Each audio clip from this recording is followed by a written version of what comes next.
Welcome to this week's Gumpy's Grassroots Roundup, brought to you from the greatest rugby stadium in the world. Our cameraman, director, producer and editor Phil is an Englishman, so doesn't agree with us on this one, but I'm sure you're all aware, ahead of the Six Nations, this is going to be the place to be. Stop it now, Phil. Anyway, we've got a great roundup. Apologies for the delay this week, but Phil has been down with a case of man flu, which, as we all know, gents, is a very serious epidemic. So, how are you feeling at the moment now, Phil? All over the worst of it, pal?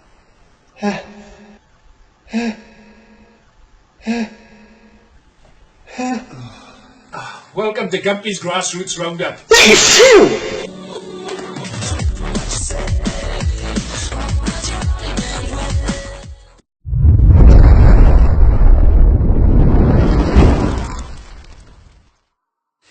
So last weekend we had the romance of the Cup with the WRU National Plate and Bowl competitions.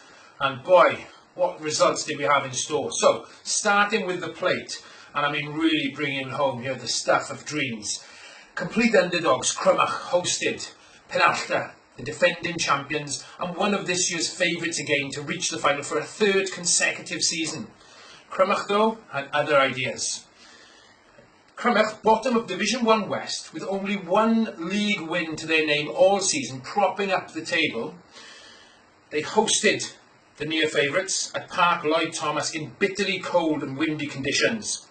Now, ill discipline in the first half really cost Penarth, and with nerves of steel, centre Evan Phillips slotted over 4 penalties to give the home side a 12-0 half-time lead. Of course, Penarth really upped the ante second half and came at Crymych, throwing everything that they had at them.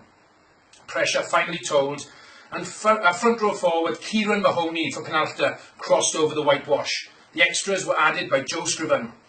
It was tense time, but the Preseli men dug deep and in the final quarter defended their line with the sheer guts and determination that a cup tie like this deserved.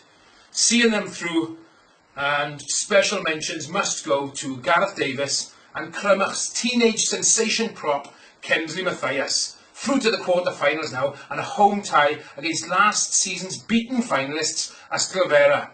What a tie that's going to be. Well done, Crymych, and all the best for the rest of the season.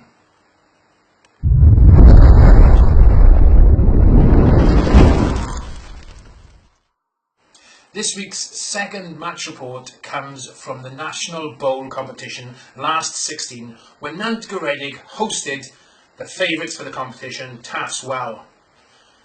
Nant Garedig overturned Taffswell 13 points to 9 to reach the quarterfinals for the first time ever in their history. I mean, it doesn't get much better than that, does it? It really is the stuff of dreams there. The Division 3 West B club toppled the favourites with tries from David Lewis and Carwyn Davis. And Myron Davis added a penalty to complete the scoring, whilst the visitors had to settle for 3 solitary penalties. Well done, boys, and I mean, all the best now. Let's see if we can get there. Go all the way to the Millennium Stadium.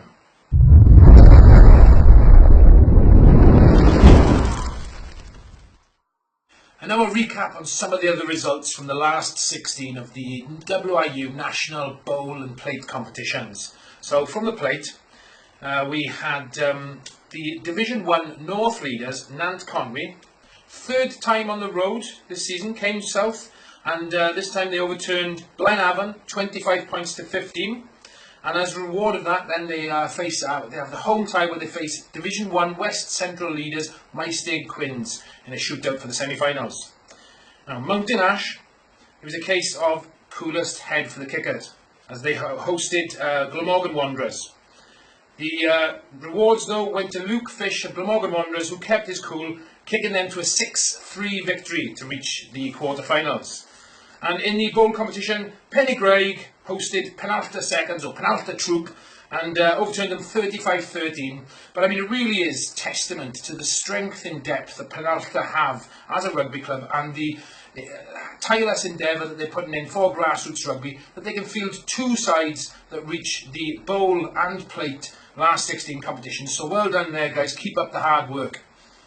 So you'll see here the draw now for the plate quarter-finals. Phil, you are putting on the correct graphics now, aren't you? Good. I'm holding on my faith in you, mate. So there they are, the quarterfinals of the plate. And of course then the quarter-final draw for the National Bowl competitions. All fixtures due to be played on March the 10th. We look forward to covering them, and all the best for those ties, guys. Should we be edging towards the Millennium Stadium?